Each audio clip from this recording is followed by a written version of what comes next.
ప్రకృతి ప్రసాదించిన ఒక చక్కటి తియ్యటి ఆహారం చెరుకు. చెరుకు గెడలు ఎన్ని తిన్నా, చెరుకు రసం ఎంత త్రాగినా పంటికి ఒంటికి ఏ విధమైన హాని ఉండదు. ఇది చాలా మంచిది. కానీ చెరుకుని 6 గంటలు మరిగిస్తే బెల్లం కింద గడ్డగడుతుంది. బెల్లము దోషం అక్కడ. చెరుకుని 17 గంటల ప్రాసెస్ చేస్తే పంచదార బస్తా బయటకు వస్తుంది. 17 గంటల ప్రాసెస్లో మనకి హాని జరుగుతూ ఉంటుంది.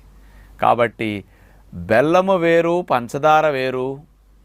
అలా నష్టం వాటికి వస్తున్నదని చెరుకుకు వస్తుంది అనుకోకండి. చెరుకు ప్రకృతి ఇచ్చింది, పంచదార బెల్లం మనం తయారు చేసింది. మన హస్తం పడిందా అది నాశనం. అందుచేత పంచదార బెల్లాన్ని చెరుకు నుంచి వస్తున్నది కాబట్టి ఆ దోషం చెరుకుకు ఉంటుందని అనుకోకండి. కంపేర్ చేయడానికి కూడా వీలు లేదు ఇక్కడ. ఇది న్యాచురల్ ప్రొడక్ట్. సంవత్సరం పొడుగునా చెరుకు గెడలు తినండి. అసలు బ్రష్ చేసుకో